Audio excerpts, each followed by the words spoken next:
Welcome back to Proxy, everybody, and today we're going to be looking at the art of secret missions. So as you guys know, Pariah Nexus is now underway. Many of you have played Pariah Nexus games in your local game shops or at events. And maybe perhaps some of you have had the pleasure of being able to play a secret mission in your own games. I, for one, have already played several games with secret missions involved, both when my opponent was playing a secret mission and when I was playing one. And yes, by the way, it is technically possible for both players in a game to be playing the secret mission, if, of course, they are tied in primary victory points at the end of turn 3. So it is possible for both players to engage in a secret mission, which in my opinion is pretty cool. I realized this the other day as I was playing one of them. I went for a secret mission. My opponent was tied on victory points, and he said, you know what, I'm going to go for a secret mission as well. And we both played out different secret missions. And I have to say, having played several of them now, they are a blast. They looked fun to play on paper, but you know, sometimes expectations aren't always reality, so I definitely had to try that out. And what do you know, it was still really fun. So I'm actually really happy with the secret mission system that GW has concocted in Pariah Nexus. However, secret missions are not always a good idea. And I know that may seem like a shock, because for Eldar players, we do very much struggle on primary victory points, especially when it comes to holding objectives, because typically speaking, our units are more fragile. But choosing a secret mission really does rely on a couple of factors that I want to go in depth into in this video. And they definitely force you to play a different style of game, that's for sure. Basically, using board positioning to play mind games on your opponent, because of course, your opponent doesn't know which secret mission you chose. And of course, with all board positioning type questions, there's a lot of subtleties to it. There's a lot of different questions that you have to ask yourself. And we are going to go into that in today's video. So the first thing we're going to cover is the secret missions themselves and what you get from them. We're also going to be looking at what needs to occur to be able to pick a secret mission in the first place, because you won't always be eligible. There's certain parameters you have to meet. We're going to be talking about preparing your army for a secret mission, so preparing your army list essentially, how to succeed in scoring the secret mission itself in the game, and how to prevent your opponent from scoring a secret mission themselves. So as you guys know, there are 4 secret missions to choose from. War of Attrition is the first one we will cover, and basically it goes down like this. You score it at the end of the battle, just like all other secret missions. You can score a maximum of 20 victory points on it, so it's either 20 victory points or 0, there's no in between. And you score this mission if the following apply. 1 or more battle line units from your army are first and foremost within the opponent's deployment zone, and one of the following conditions must apply. There are no battle line units from your opponent's army on the battlefield, so you've basically killed all of the opponent's battle line units, or every battle line unit from your opponent's army has to be within your opponent's deployment zone. Now, this is a pretty easy one to score if you have a lot of battle line units, but if you don't have a lot of battle line units, it could be tricky, especially with Eldar battle line units, because most of the time our battle line units are going to be either dead before the end of the game, or they're going to be in a position where they can't readily and easily get to the other side of the table. So this one, of course, is not impossible to score, and you can definitely threaten and make it seem like you're going for this one if your opponent, of course, ignored your battle line units. Maybe they ignored your unit of Storm Guardians or Guardian Defenders, or maybe you're running Harlequins and you have Harlequin troops as your battle line. If that is the case, you can definitely score on this if you're able to either destroy all your opponent's battle line units or prevent them from moving across the board themselves. And typically speaking, I think this one is better for baiting and making your opponent seem like you might be going for it rather than actually going for it. Because again, Eldar battle line units are pretty fragile. You know, they're not the most fragile units in the game, but they're definitely not the toughest either. So, you know, them being able to survive a trek from your deployment zone, in the case of like Guardian Defenders, for example, all the way to the opponent's deployment zone on turns 4 and 5 might be a bit of a stretch. But you can always bait it like you are going for it, and, you know, maybe your opponent will take the bait.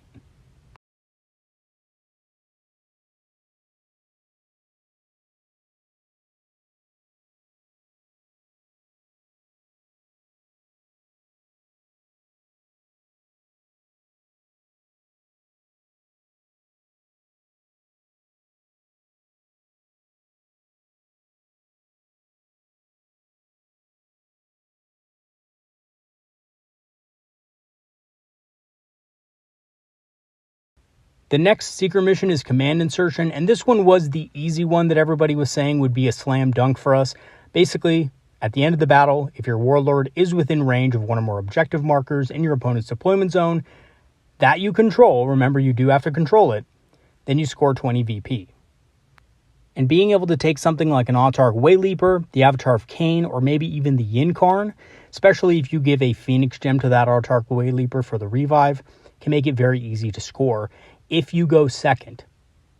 If you go first, your opponent will get the chance to retaliate, and you do need to be aware of that. And in general, secret missions do heavily favor the player that goes second, so you also might want to keep that in mind when you're choosing a secret mission at the end of turn 3. Next, we have Unbroken Wall. Unbroken Wall is basically you just need to control 3 or more objective markers that aren't in your deployment zone. Now, normally that means the no man's land objectives, but it also means your opponent's deployment zone objective. So that kind of plays really well into, of course, the command insertion requirement. Because, of course, if you do go for Unbroken Wall, you can always pretend like you're going for command insertion by moving the Autarch Wayleaper up on the board. And, of course, forcing your opponent to make some hard decisions about what they want to deal with and how they're going to do it to prevent you from scoring that secret mission. Because, of course, at that point, it could easily be both, right? Your opponent doesn't know what you're going for. And that's why I kind of really like the synergy between command insertion and Unbroken Wall as far as the secret missions go. Now, the last secret mission that we have to talk about is, of course, Shatter Cohesion. Shatter Cohesion is basically table your opponent. That's the mission goal. However, there are other mission goals that you could achieve instead of doing that. So, of course, if you table your opponent, chances are you're probably going to win the game anyway, unless it was a turn 5 tabling. Now, in lieu of that, because you're probably not going to be able to table your opponent in every game, this is what they also give you as an alternative. Every unit from your opponent's army that is on the battlefield has to be under the following conditions. The unit either has to be battle shocked, below half strength, or more than 3 inches away from all objective markers. Now, this is obviously much easier to achieve than tabling your opponent. But at the same time, it's extremely well telegraphed. If you're going after your opponent's units and you're only killing them halfway and you're not killing them all the way, then your opponent is going to know exactly what secret mission you have, and they're going to hide their units to prevent this from happening. So this one you do have to be careful with because it is easy to telegraph, and obviously, your opponent can counter you pretty hard if, they see you basically just destroying half of their units and then leaving the rest.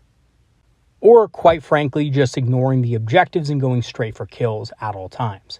Those are some telltale signs of this secret mission being the one you chose. The only circumstance in which I would use this secret mission is against armies that falter or peter out during the end turns of the game. More fragile armies tend to be the better ones to go with this because you can eliminate more units near objectives. So instead of tabling an opponent, you can just make sure that no enemy units are near objectives at the end of the game. So armies like Dark Eldar, who aren't really good at scoring primary, just like us, who might also be picking up a secret mission, might have to watch out if you choose this one as well, because they're going to have to basically either use command insertion or they're going to have to use War of Attrition. Because of the fact that Unbroken Wall is going to be pretty difficult, if your goal is to destroy their units within objectives, that's going to be pretty hard for them to score if they go first. And of course, as we all know, fragile armies like the Dark Eldar are not exactly known for their durable leader units. And even if that's the case, if you know they're going for command insertion or War of Attrition, you could easily wipe out their battle line units.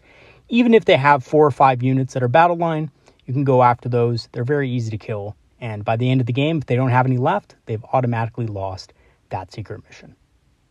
Okay, so having talked a little bit about the secret missions themselves, what do you actually need to pick up a secret mission? Because you can't pick one up every game. It's dependent on how the game is going.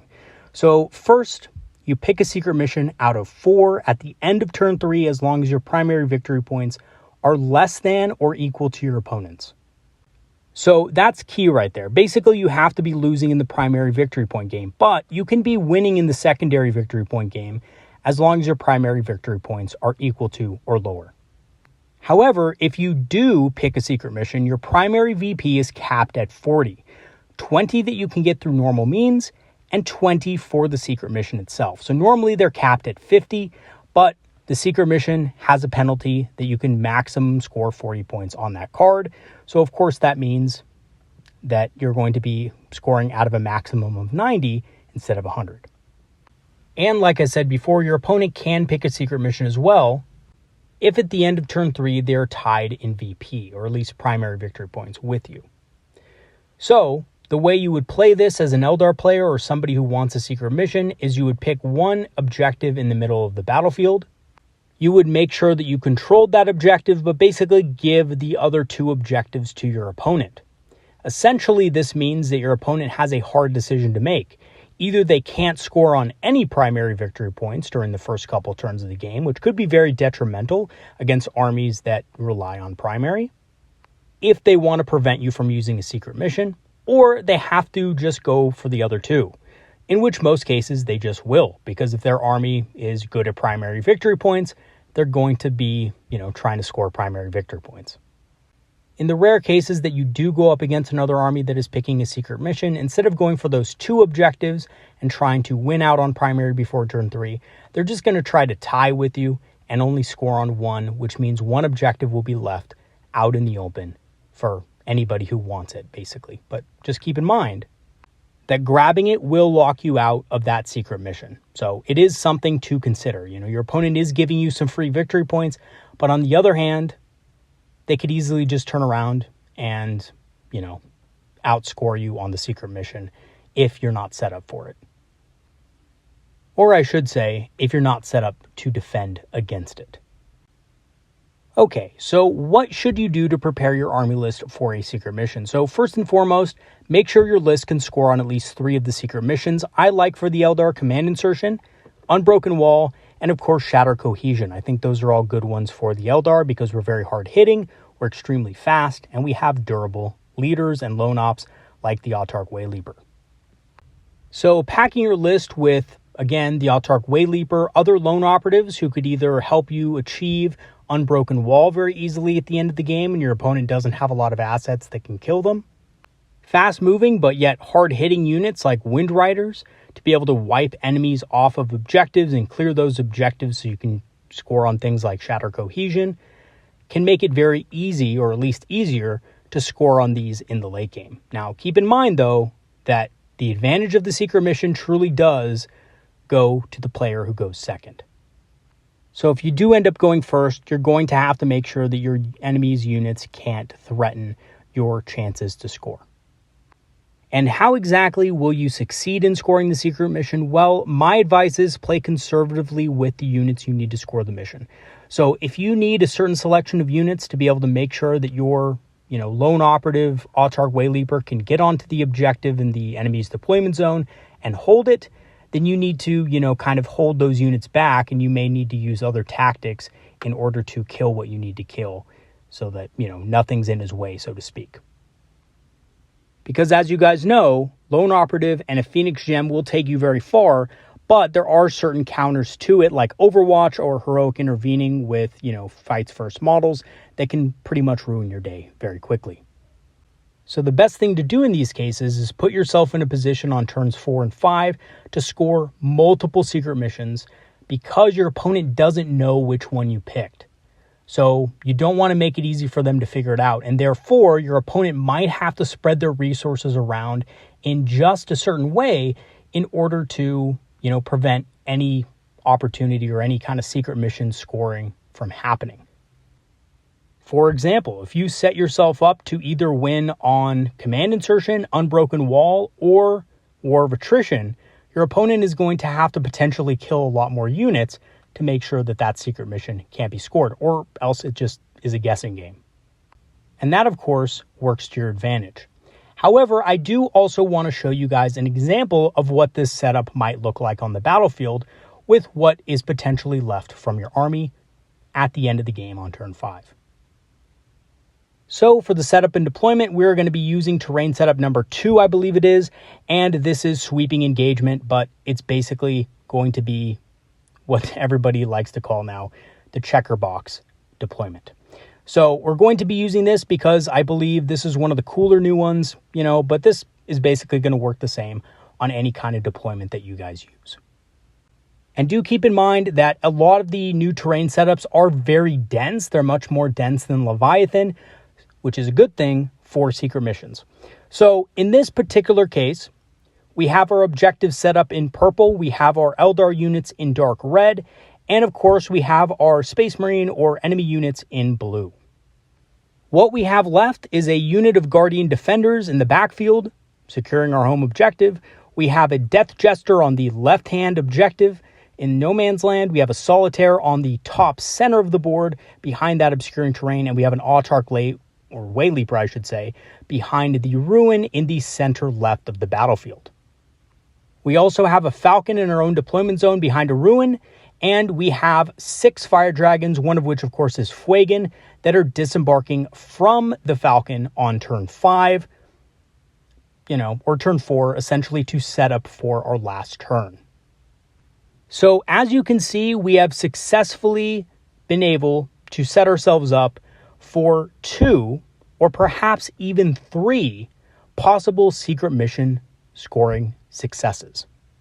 In our turn 5, we can score on command insertion with the Autarch Wayleaper, who can easily jump up behind the wall, evading Overwatch because it's out of line of sight, and then assaulting the unit on the objective with the Solitaire to ensure the unit is dead and we can take that objective.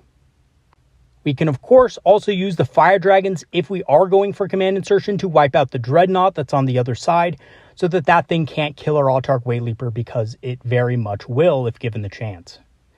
We also have a unit of Guardian Defenders or maybe even Storm Guardians in the backfield that can hop on the middle objective, and if we just hold those objectives with the Fire Dragons on the right, the Death Jester on the left, and the new Guardian squad in the middle, we can then use the Wayleaper and the Solitaire to wipe up any units that might threaten those squads in the middle. The Dreadnought, however, will be tricky, but remember that as soon as that Dreadnought walks into line of sight of the Fire Dragons, they can overwatch it, and of course Fuegan also does have a revive, so that is going to be a little bit tricky for our friend to deal with.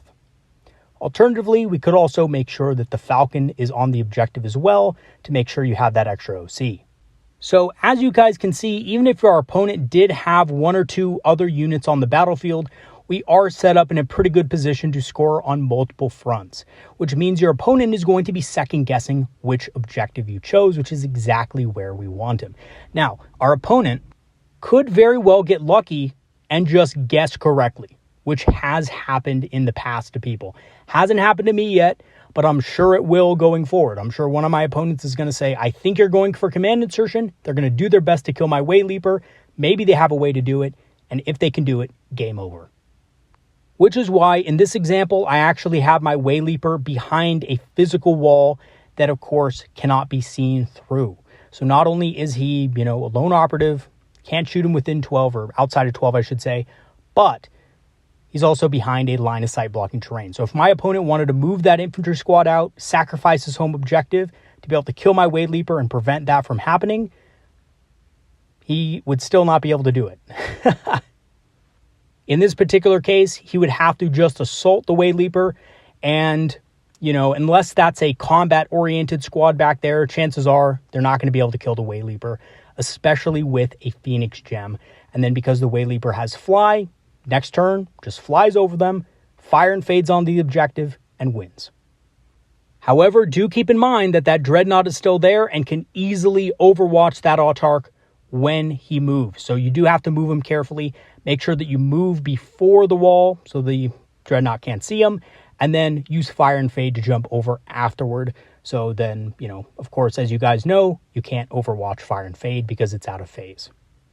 And of course, this is the ideal situation. We do have several units left in the army. Of course, Eldar armies probably should have more tools at their disposal at the end of the game than your opponent. You will probably be losing in primary, but a lot of the end of my games, for example, look kind of like this, where I have, several key units that are still alive with Lone Op, And then, of course, my opponent just has a couple of units in the back. Maybe my opponent is currently winning the game, but because of the either secret mission or last turn scoring, I am able to turn that around into a W, which often happens with Eldar players, as you guys know. And some of you guys at this point might be wondering, well, Proxy Hammer, what do I do against an army that has beaten me in both primary victory points and has board control over me? Well, in that case, you're going to have to get really lucky. And I hate to say it like that, but if your Autarch Wayleaper is still alive, you can still maneuver him into a position that he can score in. And if you maneuver enough units into a position where you can take the home objective from your opponent, then you can, of course, score on command insertion. But keep in mind, it's also going to be much easier for your opponent to guess which secret mission you chose if you're making a beeline with only 2 units toward an enemy objective and you leave all of the middle objectives wide open. And you're probably still going to lose anyway because your opponent is, at this point, uncapped in his primary victory points, and you are capped to, 40. So, yeah, the game might be closer, but, if you only have 1 or 2 units left, chances are probably lost anyway. But I have to say, those kinds of games are very fun regardless of the result. And, it's always fun when you can score a secret mission, even if you end up losing. All right. So last point on the secret missions, how do you prevent your opponent from scoring a secret mission? So first of all, the easiest answer to this is to destroy their warlord and battle line units. If you can't do this though, at least prevent them from getting in your deployment zone and home objective. So most opponents aren't going to be as fast as you. So if you're able to destroy their warlord early on in the game, or even, turn 3, turn 4, that can be very telling if your opponent did try to go for a secret mission. And also, of course, make sure to prioritize their battle line units, because then they can't score on War of Attrition, and, they don't really have to do much to your army because you probably only have 1 battle line unit yourself. So if you see your opponent targeting your battle line unit, but moving their own battle line units into your deployment zone, and they're going for a secret mission, it's a surefire choice that they're going to be going for a War of Attrition. So make sure to plan accordingly. And definitely have something in the backfield that can clean up these battle line units quickly. Wind Riders are very good at this. Not only are they fast and hard hitting against battle line, but of course they're going to be kind of deployed near your deployment zone anyway, so they're already going to be in a good position to do this. And they also have excellent overwatch, which means they can kill 2 or even sometimes 3 battle line units in a single turn, at least small units of them. And of course, near the end of the game, make sure that your opponent cannot control all the objectives in no man's land on the last turn. And ensure that you also have a lone operative in your arsenal that your opponent cannot threaten on or near an objective. And I also like Wind Riders for this, as well as things like the Death Jester, because they are powerful shooting units that can not only deal with battle line, but they're also extremely hard to kill in the late game. Both the lone op and the fact that if you're running a big unit of Wind Riders, that's going to be a lot of wounds for your opponent to chew through. You're probably going to have a Warlock in the unit for a -1 to hit, or maybe a command point for lightning fast reflexes. So your opponent's not going to be able to easily deal with that unit. And also, they can overwatch anything that threatens them. So opponents aren't going to be able to move something insignificant onto that objective and hope to win on Unbroken Wall. And lastly, as long as your opponent is not able to actually table you, you should be fine on Shatter Cohesion, as long as, again, you have those solid lone ops in your general area of objectives, and you should be fine for preventing opponents from scoring secret missions. All right, so in conclusion, secret missions are an absolutely awesome mechanic in Pariah Nexus, and the Eldar have many options to scoring them. The trick to scoring them effectively lies in good positioning, keeping your options open, and concealing your intentions by threatening multiple potential secret mission options.